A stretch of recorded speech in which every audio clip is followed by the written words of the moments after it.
Hello guys. कहा गया है कि बदनसीब का नसीब बहुत अजीब होता है। सुख दुख के करीब और सुख बहुत दूर होता है। प्यार की बात अमीर क्या जाने, प्यार की बात अमीर क्या जाने। दिल तो हम जैसे करीब के पास होता है, दिल तो हम जैसे करीब के पास होता है। हेलो एवरीवन, कैरियर एक उड़ान चैनल में आप सभी का स्वागत है। आज हम एक बहुत ही महत्वपूर्ण टॉपिक पे बात करने वाले हैं। उस टॉपिक का नाम है हाउ टू गेट सक्सेस। सफलता कैसे पाएं। हमें उम्मीद है कि अगर आप इस वीडियो को पूरा देखिएगा तो आपके सारे डाउट, सारे परेशानी दूर हो जाएंगी। सफलता की कोई एग्जैक्ट परिभाषा नहीं है। अगर सफलता की परिभाषा दिया जाए तो कोई एग्जैक्ट परिभाषा नहीं है। फिर भी कहा जा सकता है जो हो गया उसके लिए सोचा नहीं करते, जो हो गया उसके लिए सोचा नहीं करते, जो मिल गया उसे खोया नहीं करते। सफलता उन्हीं को मिलती है जो वक्त और हालातों पे रोया नहीं करते, जो वक्त और हालातों पे रोया नहीं करते। आज मैं आपको 3 मंत्र बताने जा रहा हूँ। वह 3 मंत्र जो आपके जीवन में संजीवनी का काम करेगी। अगर आप इस 3 मंत्र को अपने लाइफ में, अपने जीवन में आप इसको एस्टेब्लिश करते हैं तो आप कोई भी फील्ड में हो, किसी भी मंजिल को आप पाने से कभी चूक नहीं सकते हैं। ये मेरा आपसे वादा है। वो 3 मंत्र है। सबसे पहले दूरदृष्टि, दूसरा है कड़ी मेहनत और तीसरा है पक्का इरादा। कोई भी व्यक्ति जीवन में तभी सक्सेस हो सकता है जब वो अपने लक्ष्य के पीछे पागल हो जाए। जब तक वह पागल नहीं हो सकता है तब तक उसे कोई भी सफलता नहीं मिल सकती। जिस दिन वह अपने लक्ष्य के प्रति, अपने मुकाम के प्रति पागल हो जाएगा, लोगों की आलोचना सुनने लगेगा, लोग उसे निंदा करने लगेंगे और उसका वह सहन शक्ति कर लेगा, उसी दिन से उसकी सक्सेस की कहानी शुरू हो जाती है। सबसे पहले हम इस तीनों टॉपिक से बारी बारी से बात करेंगे। दूरदृष्टि क्या है, कड़ी मेहनत क्या है और पक्का इरादा क्या है। दूरदृष्टि कैसे हासिल किया जा सकता है, कड़ी मेहनत कैसे हो सकती है और पक्का इरादा हो सकता है। दूरदृष्टि का अर्थ हुआ आपका एक फिक्स गोल होना चाहिए। किसी भी लक्ष्य के प्रति आपका दृष्टि यानी आपकी सोच बड़ी होना चाहिए, आपका ख्वाब बड़ी होना चाहिए। जब तक आप सोचेंगे नहीं तब तक आप कुछ कर नहीं सकते हैं। जो व्यक्ति जो सोचता है वह व्यक्ति वही करता है। आपका ख्वाब बड़ी होने चाहिए, आपका एक फिक्स गोल होना चाहिए। दूसरा आता है कड़ी मेहनत। कड़ी मेहनत का मतलब हार्ड वर्क से नहीं है, कड़ी मेहनत का मतलब स्मार्ट वर्क से है। वो भी वर्क एक सही डायरेक्शन में होना चाहिए। जब तक आपका डायरेक्शन सही नहीं होगा आप जीवन में सक्सेस नहीं हो सकते हैं। आपको एक चीज़ बतलाते हैं, आप घड़ी को देखे होइएगा। जब तक घड़ी अपनी दिशा में चलती है समय आगे की तरफ बढ़ती है, लेकिन जैसे ही घड़ी उल्टी दिशा में चलने लगेगी तो समय पीछे की ओर बढ़ने लगेगा। वैसे ही हम लोग भी हैं कि अगर हमारा मेहनत, अगर हमारा डायरेक्शन सही होगा तो फिर हम आगे की तरफ बढ़ेंगे, और अगर हमारा मेहनत और डायरेक्शन उल्टा हो जाएगा तो हम पीछे की ओर डिक्रीज करने लगेंगे। बहुत सारे बच्चों का कहना था कि सर हम मेहनत तो बहुत करते हैं पर हमें सफलता नहीं मिल सकती। उसका रीज़न यही होता है कि आप सही डायरेक्शन में मेहनत नहीं करते हैं, और जब आप सही डायरेक्शन में मेहनत कीजिएगा तो आपके पास चुनौतियाँ आएगी, और चुनौतियाँ एक दो नहीं हज़ारों चुनौतियाँ आएगी। आप एक बात बतलाइए, इस दुनिया में, इस धरती पे कौन ऐसा व्यक्ति है जो बिना चुनौतियों का संघर्ष किए आगे बढ़ सकता है। जब चुनौतियाँ भगवान को नहीं छोड़ी, श्री रामचंद्र को नहीं छोड़ी, राजा हरिश्चंद्र को नहीं छोड़ी, तो आपको और हमको कैसे छोड़ सकती है। क्या मोदी जी आज देश के प्रधानमंत्री हैं, वो चुनौतियों का सामना नहीं किए हैं? अरे वो भी बहुत चुनौतियों का सामना किए हुए हैं। क्या बिल गेट्स चुनौतियों का सामना नहीं किए हुए हैं? क्या रतन टाटा चुनौतियों का सामना नहीं किए हुए हैं? इसीलिए आपकी सोच बड़ी होनी चाहिए।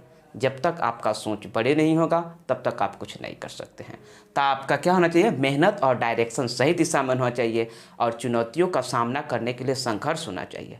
बहुत सारे बच्चों को हम देखे हैं, न्यू में एकदम कोई भी अपना गोल फिक्स कर लेते हैं और उस पर दिन रात लग जाते हैं। 2 दिन 4 दिन 5 दिन उस गोल के पीछे एकदम भागे रहते हैं, और उस गोल को प्राप्त करने के लिए जी जान लगा देते हैं। लेकिन जैसे ही एक सप्ताह बीतता है उसमें कुछ चुनौतियाँ आती हैं, और जब चुनौतियाँ आती हैं तो उनका माइंड डेविएट हो जाता है और उस समय वो दूसरे कुछ के बारे में सोचने लगते हैं और इस रास्ते से वो डिफ़िकल्ट हो जाते हैं और उनका दूसरा कोई मंजिल आसान लगने लगता है। और जैसे ही आपको दूसरा मंजिल आसान लगने लगे आप समझ जाइए कि आप अपने रास्ते पे डेविएट हो रहे हैं। तो उस समय आपको डेविएट होने की ज़रूरत नहीं है। आप अपने गोल पे, आप अपने लक्ष्य पे एकदम फिक्स रहिए, चाहे कितना भी चुनौतियाँ आ जाए। चुनौतियाँ चाय में जमी हुई मलाई के समान होती है।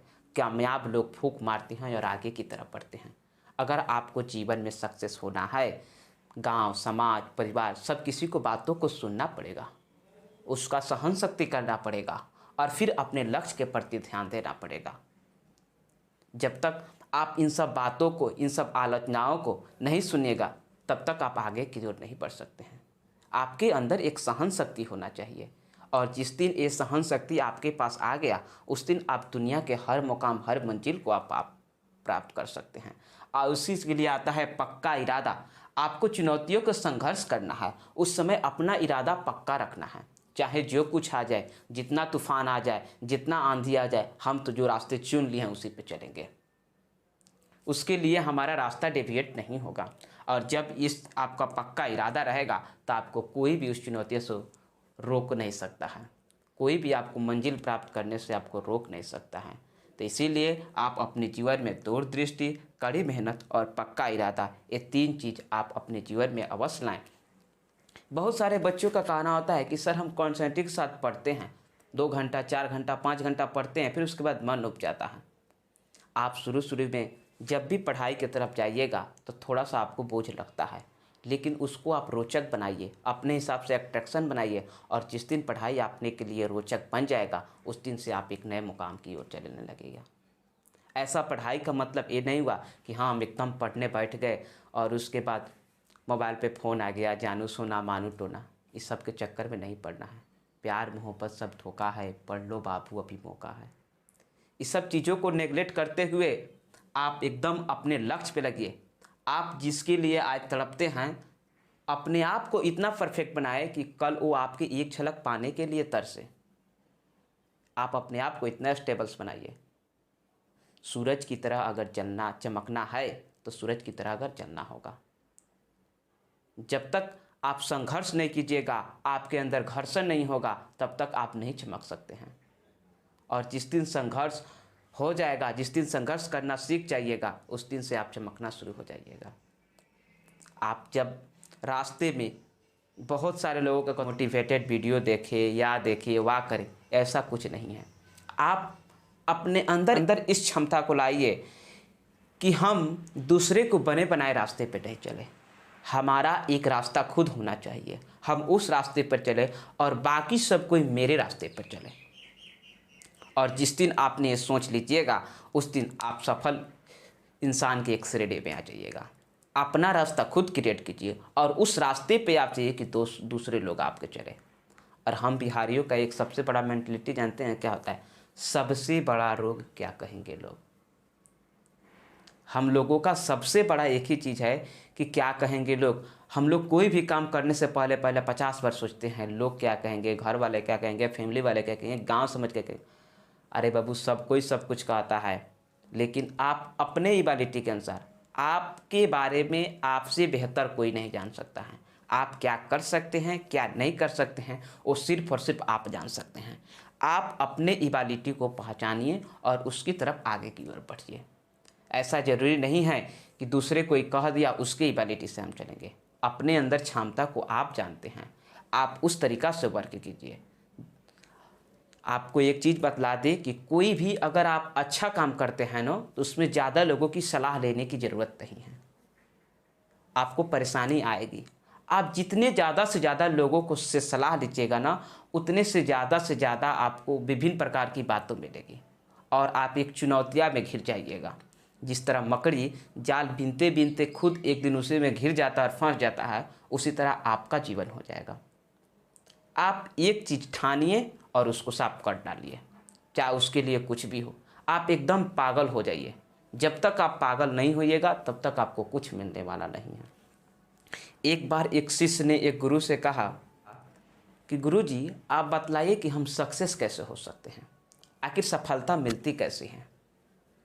गुरुजी ने बोला, कल नदी के किनारे हम लोग स्नान करने चलेंगे, तो उस समय तुमको इस बात का जवाब दिया जाएगा कि तुम सक्सेस कैसे हो सकते हो। गुरुजी और शिष्य साथ साथ नदी में स्नान करने गए। जैसे ही वो लोग नदी पे गए, शिष्य ने पूछा, गुरुजी अब तो नदी के तट पे आ गए, अब तो बतला दीजिए सफलता कैसे मिलेगी। गुरुजी ने कहा, ठीक है चलो स्नान कर लेते हैं तो मालूम किया जाएगा। दोनों एक साथ स्नान करने चल गए। जैसे ही स्नान करने गए, शिष्य ने जैसे ही पानी के अंदर डुबकी लगाई, गुरुजी ने उनके सर पे हाथ रख के उसको क्या किया, पानी में पुश कर दिया, दाबे रह गए। और शिष्य छटपटाते रह गया। गुरुजी उसको तब तक नहीं छोड़े जब तक गुरुजी को यह अनुमान नहीं हो गया कि वह उसका अंतिम सांस चल रहा है, अब वह मर जाएगा। जब गुरुजी को यह लग गया कि हाँ इसका अंतिम अब सांस चल रहा है, तो गुरुजी ने उसे पानी से बाहर निकाला, छोड़ दिया। तो शिष्य ने पहले पानी से निकला और एक लंबी सांस ली। उसके बाद गुरुजी ने पूछा कि तुम एक चीज़ बतलाओ, जब तुमको हम पानी के अंदर रखे हुए थे तो तुम क्या चीज़ की कमी महसूस कर रहे थे। शिष्य ने कहा कि गुरुजी हमारे तो उस समय एक ही चीज़ आ रहा था कि हम कैसे ऑक्सीजन को प्राप्त करें, हमको हवा कैसे मिले, इसके लिए हम पागल हो गए थे, बेचैन हो गए थे, छटपटा रहे थे। गुरुजी ने कहा, सफलता का रहस्य यही है, जिस दिन तुम अपने लक्ष्य के प्रति पागल हो जाओगे उसी दिन तुमको सफलता मिल जाएगी। अगर भी आपको ये 3 संजीवनी मंत्र है, अगर इस 3 संजीवनी मंत्र को आप अपने लाइफ में इसको इम्प्लाई करते हैं तो आपको सफल होने से यानी कोई नहीं रोक सकता है। कहा गया है कि तूफान में ताश का घर नहीं बनता, रोने से बिगड़ा हुआ मुकद्दर नहीं बनता, दुनिया को जीतने का हौसला रखो, एक हार से कोई फ़कीर और एक जीत से कोई सिकंदर नहीं बनता। बहुत सारे बच्चे होते हैं जो मेहनत करते हैं, सफलता नहीं मिलती है, तो उससे घबराने की कोई बात नहीं है। 1 बार 2 बार 4 बार आप तब तक जी जान लगे रहो जब तक कि सफलता मिल न जाए, चाहे इसके लिए कितना भी हो जाए। बहुत सारे बच्चों का तो ये भी सुनते हैं कि सर पड़ोस वाले का तो हो गया, मेरा नहीं होया, मैं इतना दिन से तैयारी कर रहा हूँ। तो आपको एक चीज़ बतला देते हैं कि झोपड़ी बनने में समय नहीं लगती, लेकिन महल बनने में समय लगता है। जो ऊंची ख्वाब रखेगा उसको तो मेहनत करना पड़ेगा और सफलता एक न एक दिन जरूर मिलेगी।